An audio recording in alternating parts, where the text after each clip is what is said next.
The first hole they dug was 3 feet from the marker that said Septic Reserve Do Not Disturb. The second hole cut through the line that carried wastewater away from my cottage. By the time I got home that afternoon, Briar Creek Estates had built a 6-foot dog park fence across the back half of my property, rolled artificial grass over my reserve field, and hung a cheerful wooden sign that said, "Pause at the Pines, a community dog park." My name is Walter Briggs. I was 66 years old, retired from the county highway department, and I had lived in a small cedar-sided cottage behind Briar Creek for 23 years. The house was not fancy. It had 1 bedroom downstairs, a small loft upstairs, a screened porch, and a line of live oaks that leaned toward a drainage creek behind the yard. I bought it after my divorce, fixed it up slowly, and spent most of my retirement savings making sure the septic system worked the way it should. That may not sound romantic, but anyone who has ever owned rural property will tell you a good septic system is worth more than a fancy kitchen. My property had a primary drain field on the east side of the cottage and a recorded reserve field behind it. The reserve field was not for gardening, party, parking, fences, or dose.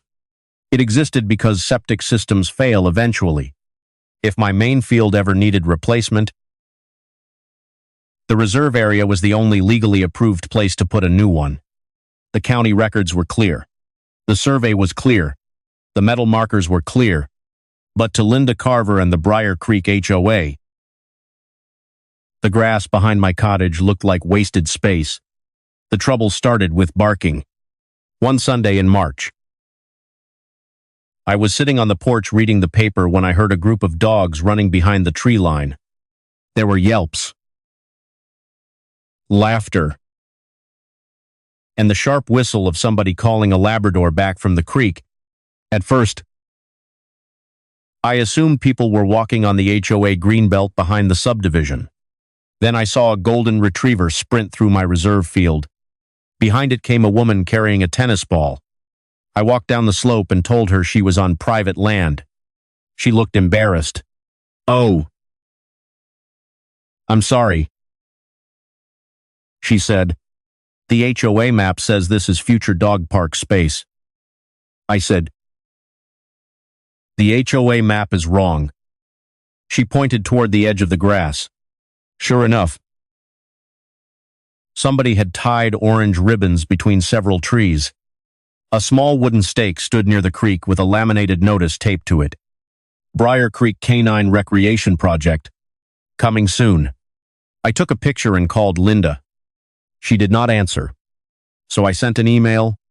I wrote that the land behind my cottage was private property, that it contained a recorded septic reserve, and that no HOA employee, contractor, resident, or volunteer had permission to enter it.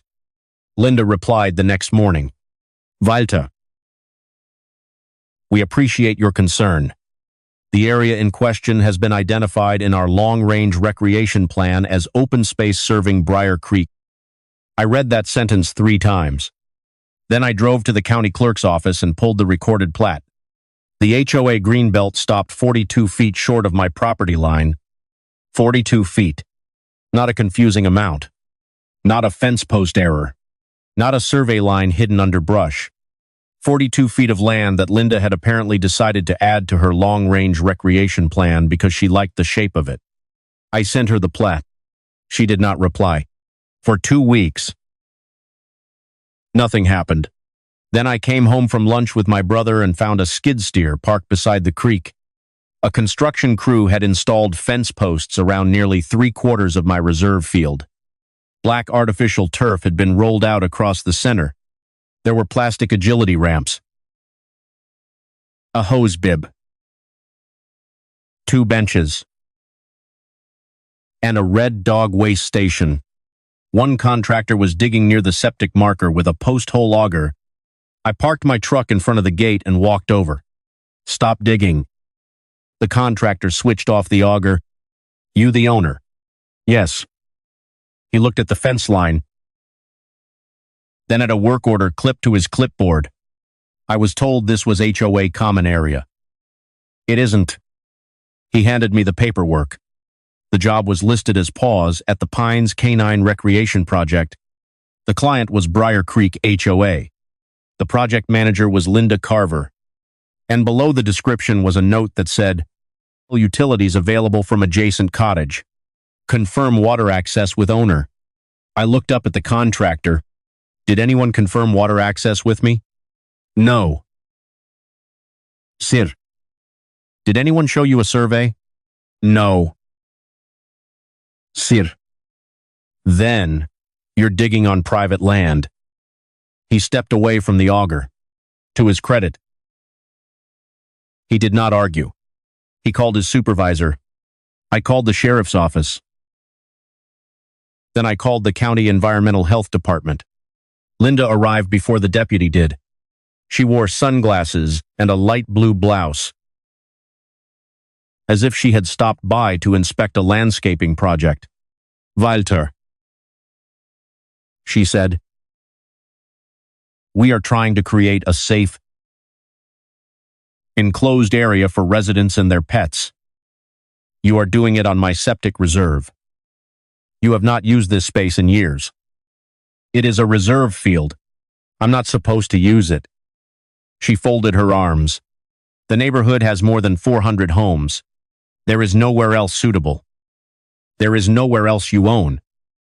That is a very selfish way to look at a community need. I pointed to the marker. That field is part of my wastewater permit. It is grass.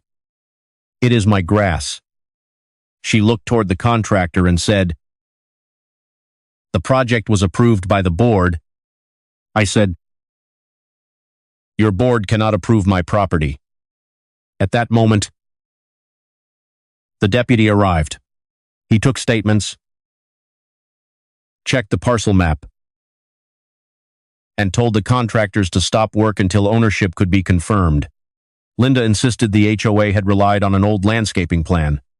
The deputy told her a landscaping plan was not a deed. Then the environmental health inspector arrived. Her name was Rosa Mendez. She wore muddy boots, carried a clipboard, and did not care one bit about HOA politics. She asked where the drain field and reserve field were located. I showed her the county-approved sketch. She walked directly to the hole the contractor had started near the marker. Then she crouched down, looked inside, and went quiet. What is it? I asked. She pointed at a cracked white pipe beneath the soil. That, she said, is not supposed to be exposed. The post-hole auger had struck the septic outlet line, and when Rosa examined the rest of the project, she found something worse. The HOA had connected a water hose to my exterior spigot and run it underground toward the dog park. They had also installed a drainage trench beneath the artificial turf. The trench sloped toward the same reserve field that was supposed to stay untouched. Rosa stood up, looked at Linda, and said, who approved this? Linda opened her mouth, then closed it, because there was no answer that could make a dog park. A damaged septic line, an unauthorized water connection, and an unpermitted drainage trench sound like a simple misunderstanding. But that was still only the beginning. When Rosa asked to inspect the Briar Creek Clubhouse sewer records, Linda's face went pale. And that was the first time I realized the dog park was not the biggest thing Briar Creek had built where it did not belong. The reason Rosa wanted those records was simple. The water line running from my cottage to the dog park did not actually supply the dog park. It supplied a small utility cabinet hidden behind the artificial turf. The cabinet held a pump, a well manifold, and a buried pipe that ran under the HOA fence toward the clubhouse side of the subdivision. Rosa had seen something similar before. It was what people installed when they wanted to move water or wastewater without spending the money to design a proper system. She asked Linda whether the clubhouse bathrooms had been connected to a septic system or to municipal sewer. Linda said, "The clubhouse is on a private system maintained by the association." Rosa asked for the permit number. Linda said she did not have it with her. Rosa asked who the septic provider was. Linda said the property management company handled those records. Rosa gave her a look I had seen before from county inspectors. It was the look they give when somebody thinks I don't know is a shield. "Then we will obtain the records," Rosa said. Linda's voice changed. "This has nothing to do with Walter's property." Rosa looked down at the cracked pipe, then at the water line running from my cottage. "It has everything to do with Walter's property." The deputy gave Linda a formal trespass warning. The contractors packed up their tools. The dog park sign came down before sunset. But the fence stayed. The artificial turf stayed. The broken pipe stayed. And because the main drain line had been damaged, Rosa ordered me to limit water use in the cottage until a licensed septic contractor could inspect the system. That was how I spent the first night after Briar Creek stole my reserve field. I could not run a load of laundry. I could not take a full shower. I could not use the dishwasher. I had to keep a bucket by the kitchen sink and think twice before flushing my own toilet. Meanwhile, across the trees, I could see the lights on at the Briar Creek Clubhouse.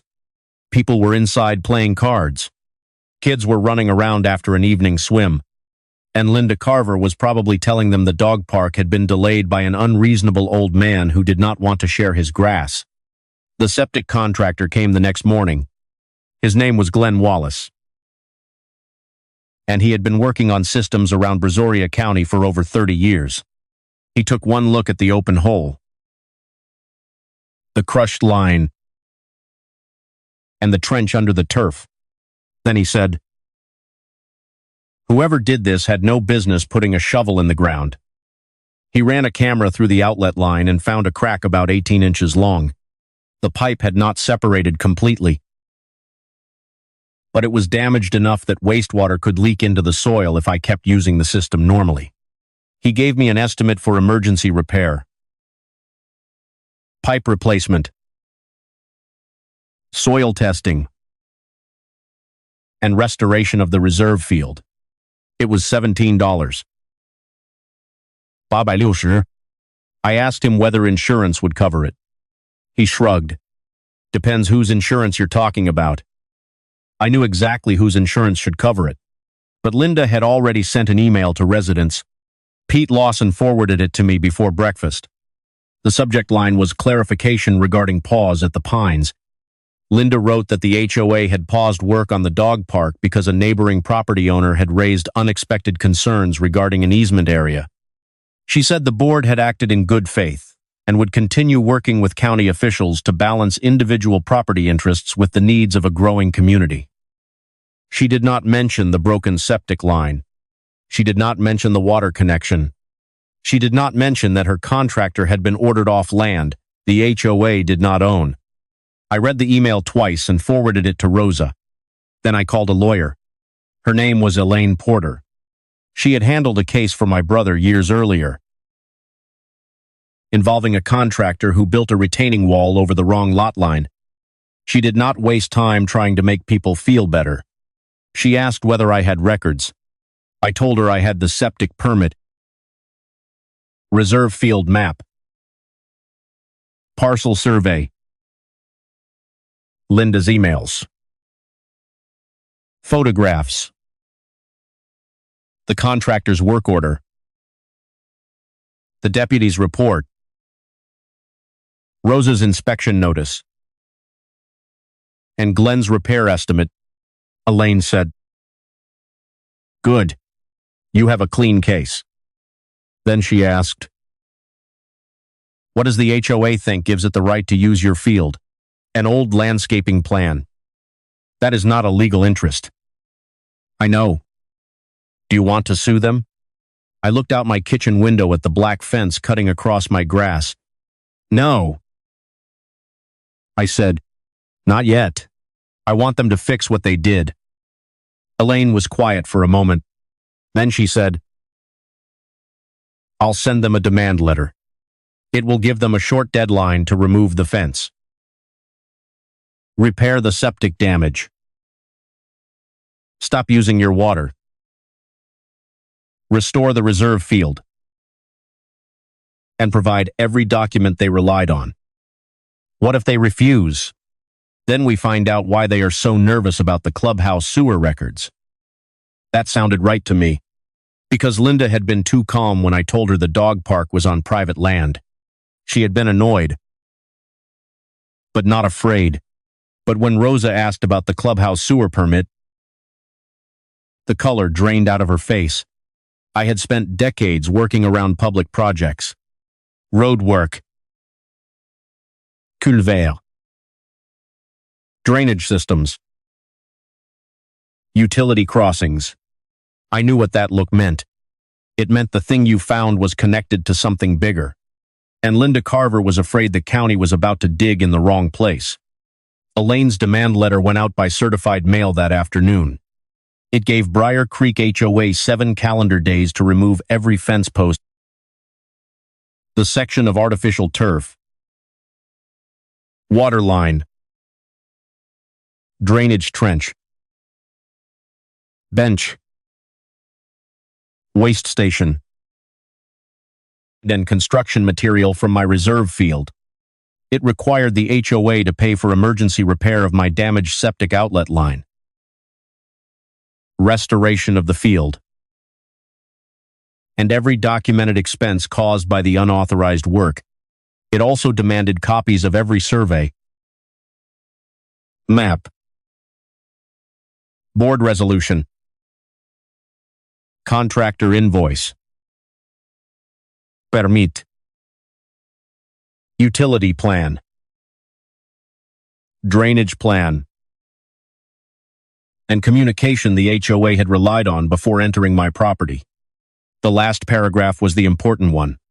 It directed Briar Creek to preserve all records relating to the Clubhouse wastewater system, including pump service logs, septic permits, inspection reports, plumbing invoices, and communications with the County Environmental Health Department. Linda did not like that paragraph. I knew because she called me before the certified letter had even been delivered. Walter, you need to tell Elaine Porter to stop making outrageous demands, she said. I was standing in my driveway watching Glenn's crew dig carefully around the damaged outlet line. Which demand is outrageous?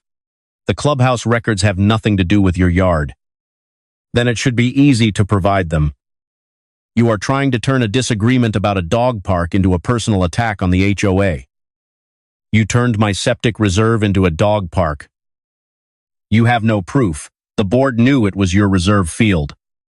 I emailed you the county plat before construction started.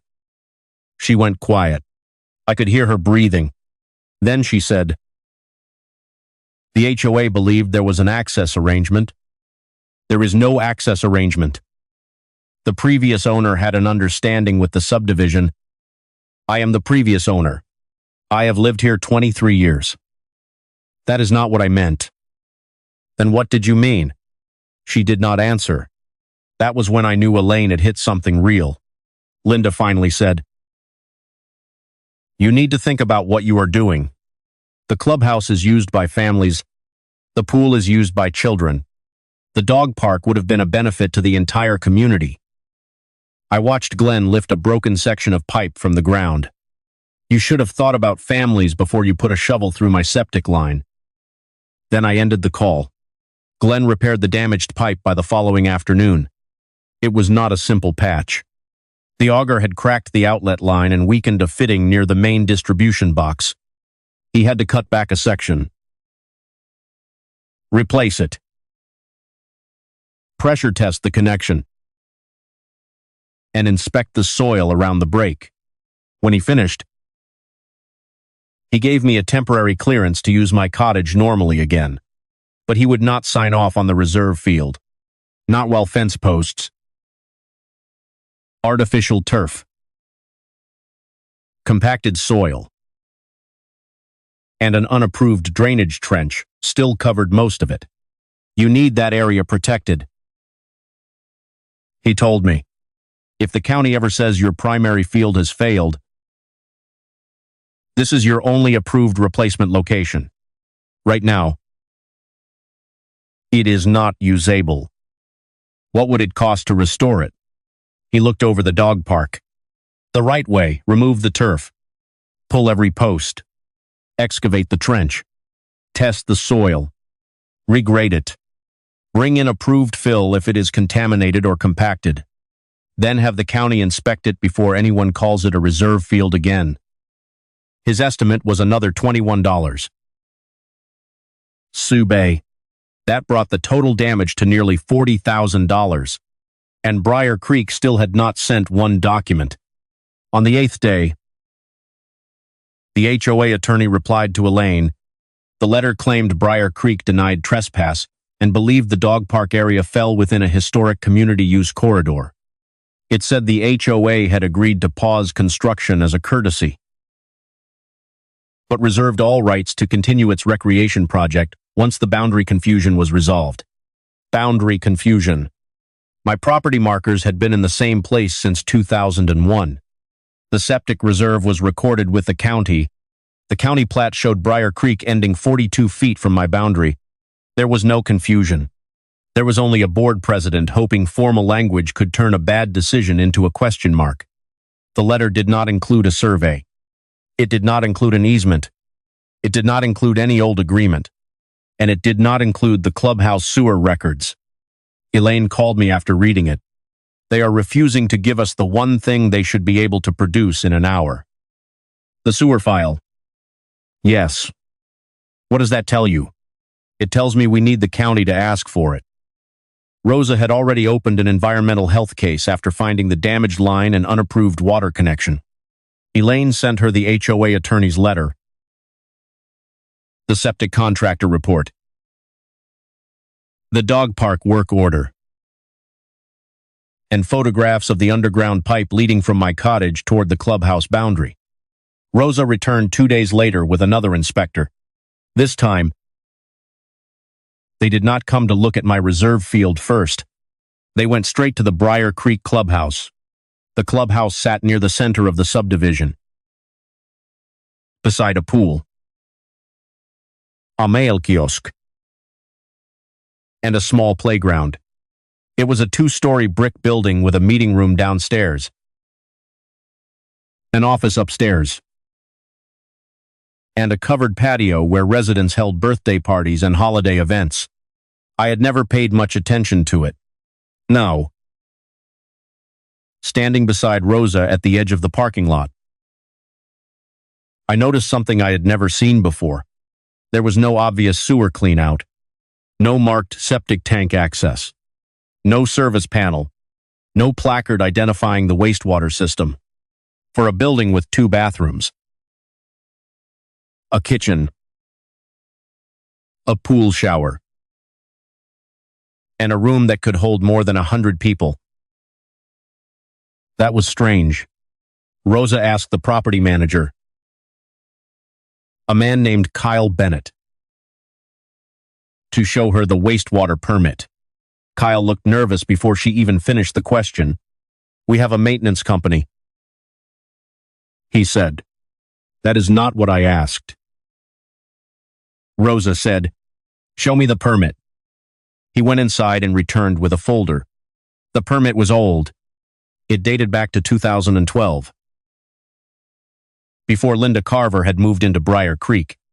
It approved a small aerobic septic system for a clubhouse with limited occupancy. The design capacity was 850 gallons per day. Rosa read it carefully. Then she looked at the building. How many homes are in Briar Creek now? Kyle said, 412. How many people use the clubhouse at the busiest times? Depends. How many? During pool season, maybe 200 over the course of a day. Rosa turned another page. The permit required quarterly inspection reports and annual system service records. She asked Kyle to produce them. He could not. He had one invoice from 3 years earlier. It covered basic landscaping and utility maintenance. There were no quarterly reports, no pump logs, no tank service receipts, no inspection certificates. Then Rosa asked to see the aerobic system itself. Kyle pointed toward a landscaped area behind the clubhouse. There were 3 decorative shrubs, a stone bench, and a small patch of grass. Nothing else. Rosa walked over, pressed the toe of her boot against the soil, and looked around. No access lids. She said. Kyle said, "They may be hidden under the landscaping." Rosa looked at him. Septic access lids are not supposed to be hidden under decorative landscaping. She called the county office and requested the original site plan. While we waited, she asked a maintenance employee to show her the utility cabinet connected to the dog park water line. He hesitated. Then he led us around the side of the clubhouse, past the pool equipment, to a wooden enclosure behind a row of hedges. Inside was a pump, not a water pump, a sewage ejector pump. The discharge pipe ran underground toward the rear boundary of Briar Creek, toward my reserve field. Rosa stood very still. Then she asked the maintenance employee, "Who services this equipment?" The man looked at Kyle. Kyle looked at Linda. Linda had arrived 5 minutes earlier and was standing at the edge of the patio with her arms folded. Finally, the maintenance employee said, "Mr. Carver checks it sometimes." "Richard Carver." "Yes." "Is he licensed?" "I don't know." "How long has this pump been here?" The employee swallowed. "Since before I started." "How long have you worked here?" 4 years. Rosa turned to Linda. "Your clubhouse septic system is supposed to be an aerobic unit on this site. Why is there a sewage ejector pump discharging toward an adjacent private reserve field?" Linda said, "I don't know what that pump does." The maintenance employee looked at the ground. Nobody said anything. That was enough. Rosa placed an emergency notice on the clubhouse utility enclosure. It required Briar Creek to stop using the system beyond normal minimum occupancy until the county completed an inspection. The pool showers were closed immediately. The kitchen was closed. The clubhouse bathrooms were restricted. By that evening, residents were furious. Not at me. At first, some of them still were.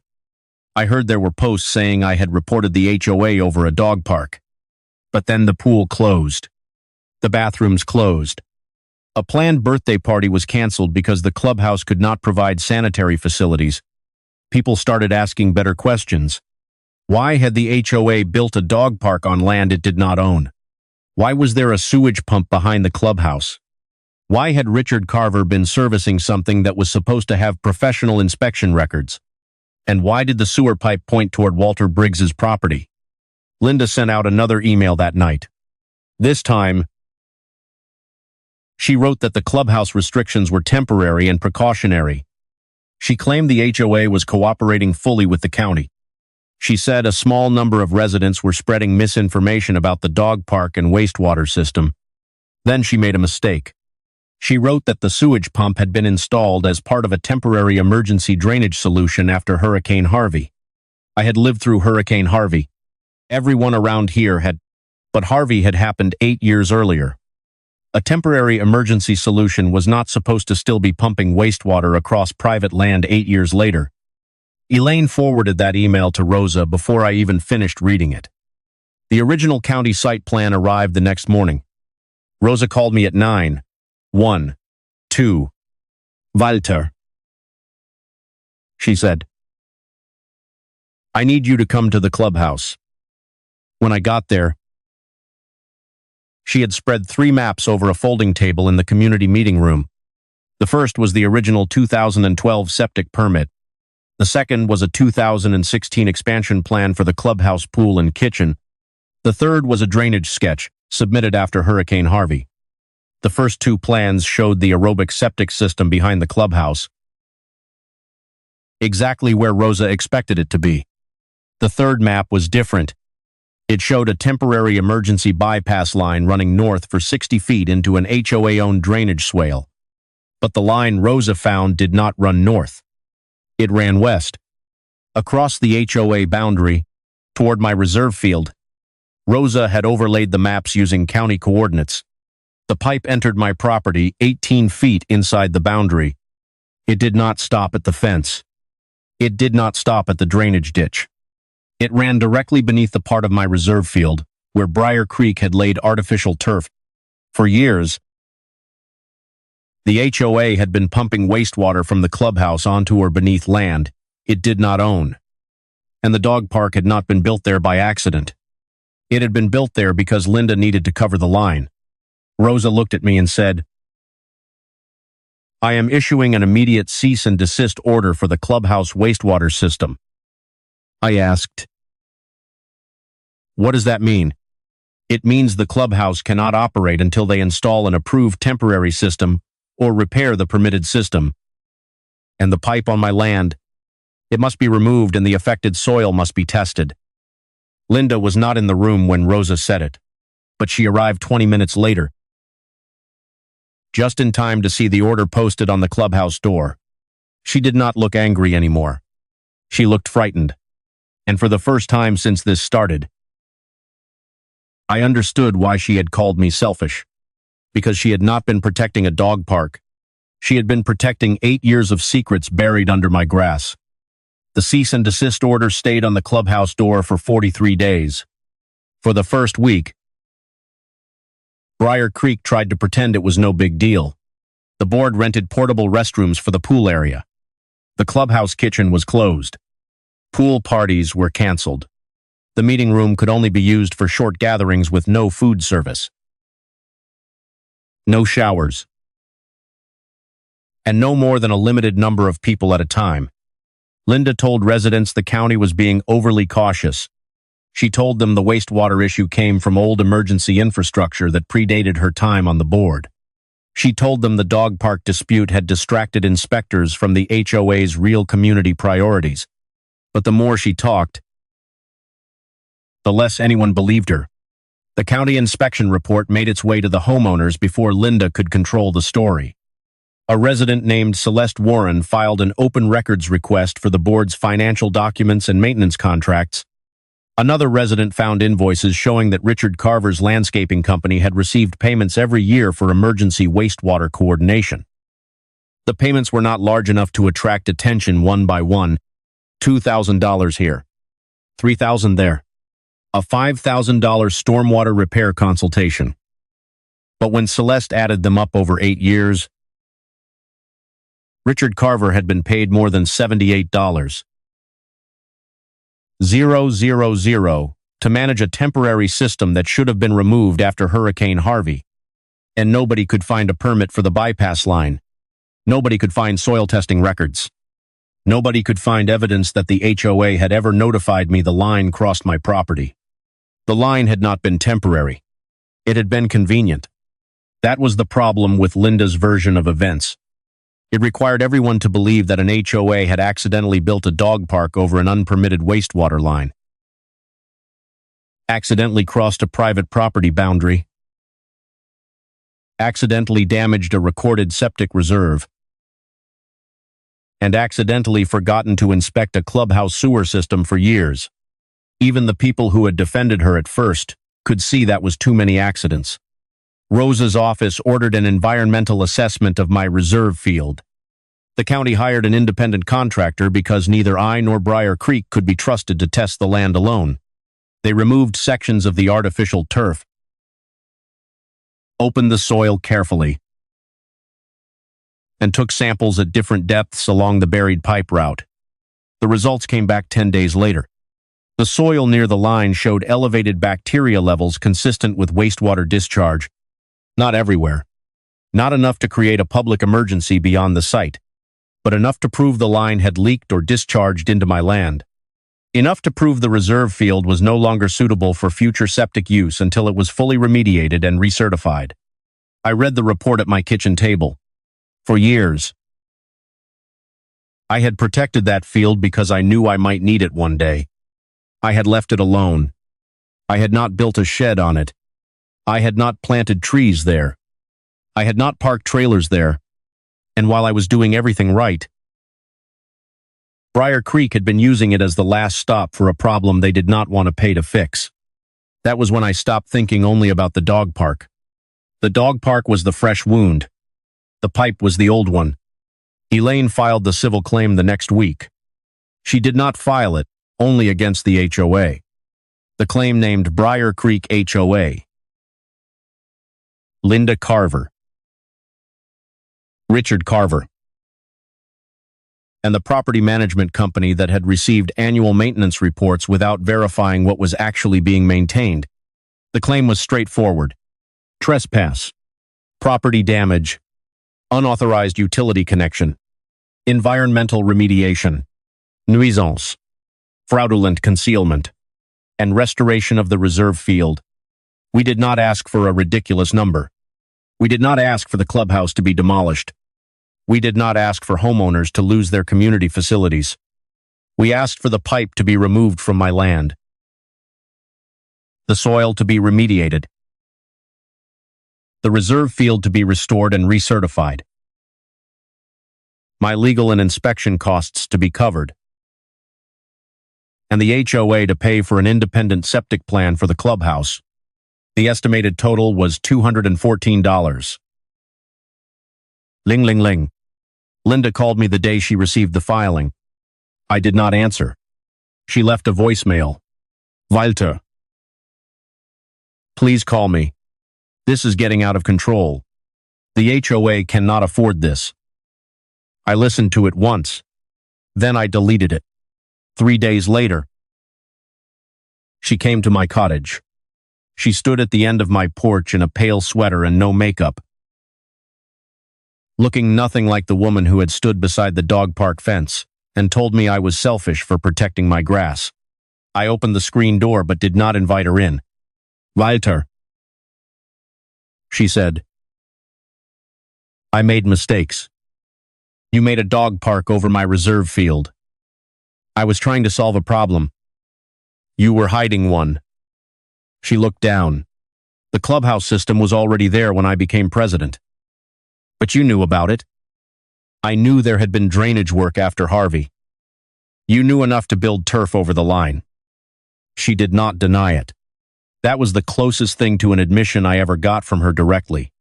Then she said, if this goes forward, people will lose their homes.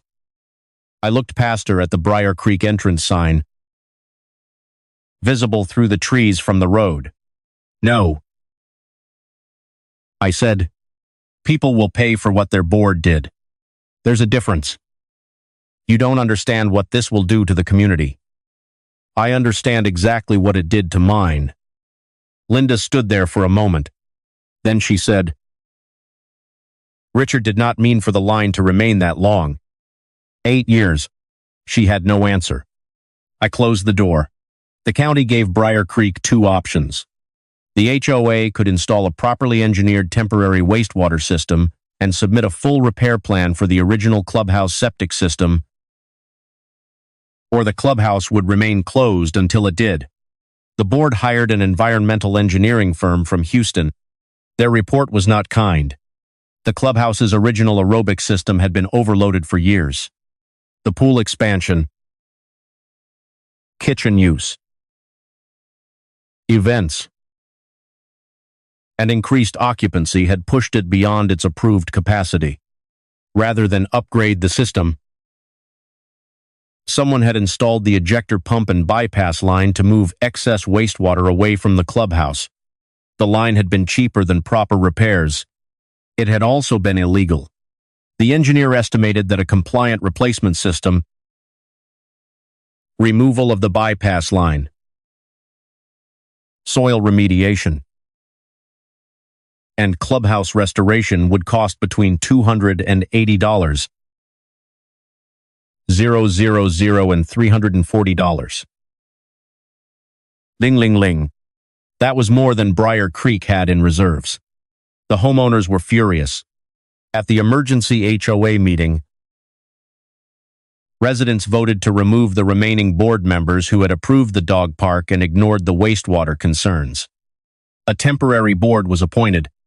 Celeste Warren, the retired teacher who had found Richard's invoices, became acting president. Her first call was to Elaine. Her second was to the HOA's insurance carrier. Her third was to a forensic accountant. The accountant followed the money through 8 years of invoices. Richard's company had received payments for wastewater maintenance, landscaping, emergency drainage,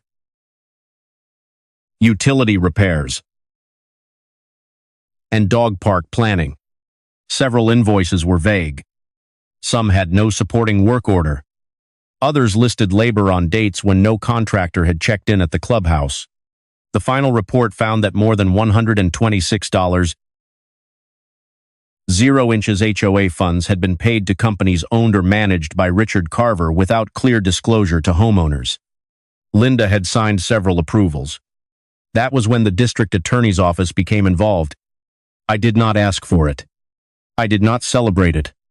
But once the county and forensic accountant found evidence of false invoices and undisclosed self-dealing, the matter moved beyond my property claim.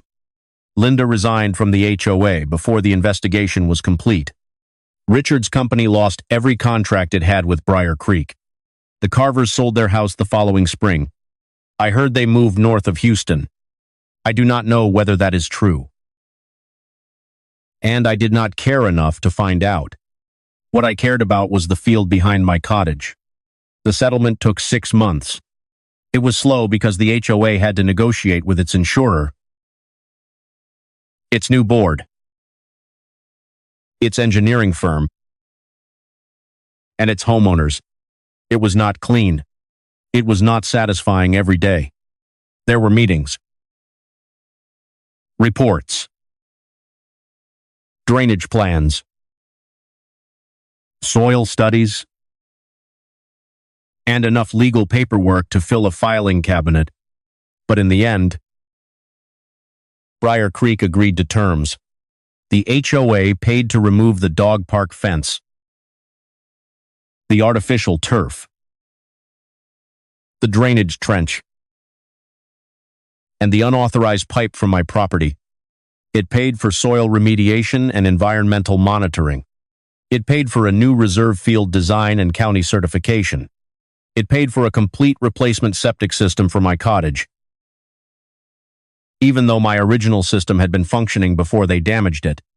Elaine argued that after years of unpermitted wastewater discharge, I should not be forced to rely on patched infrastructure. The HOA agreed.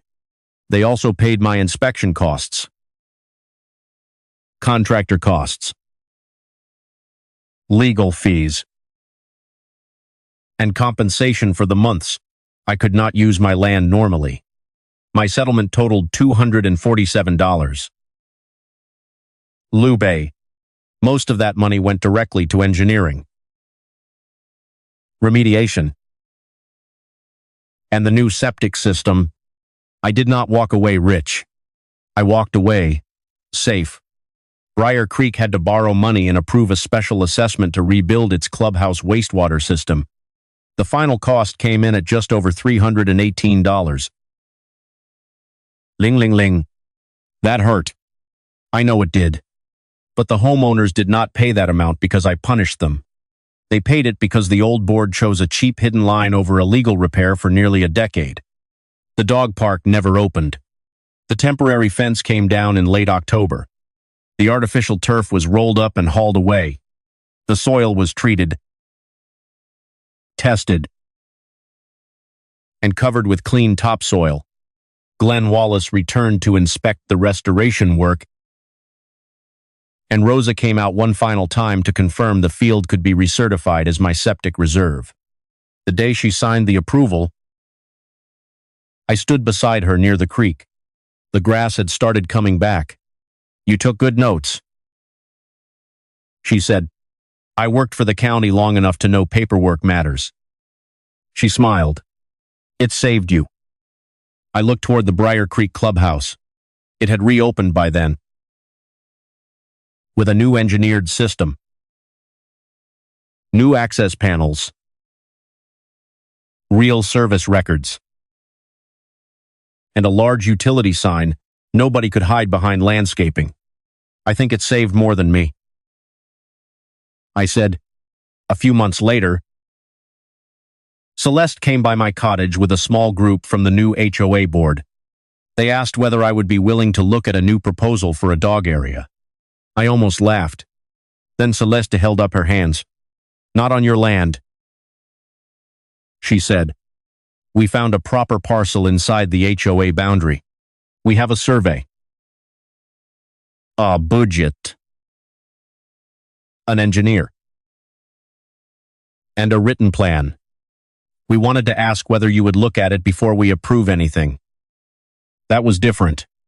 They were not asking for permission to take something. They were asking for an opinion before they built something of their own. I looked at the map. The parcel was smaller than my reserve field, but it was HOA land. It had drainage access, no utility conflicts, and enough room for a fenced dog run. "It will work," I said. Celeste smiled. "Thank you." The new dog park opened the following summer. It had a modest fence, a real water connection, proper drainage, and a small plaque thanking the residents who had helped design it. My name was not on the plaque, and I did not want it there. I had not fought for a dog park. I had fought for my home. One evening, I sat on my porch and heard dogs barking somewhere beyond the trees. For a second, I felt that old irritation rise in my chest. Then I realized the sound was coming from the new park, well inside Briar Creek's boundary. The dogs were running where they were supposed to run. The wastewater was going where it was supposed to go. And my reserve field was quiet again. That was all I ever wanted. Linda thought an unused piece of grass was an invitation. But land does not become public just because somebody with an HOA title decides it would be useful. And a secret does not become legal just because it has been buried for a long time. What would you have done if your HOA built a dog park over your septic reserve and you discovered they had hidden their clubhouse wastewater line beneath your land for years? Would you have accepted a quick payment or pushed until every buried problem was uncovered? This is a dramatized storytelling narrative based on real-life property dispute themes. Names, characters, and specific circumstances are fictionalized. Visuals may be generated using AI tools for illustrative purposes only.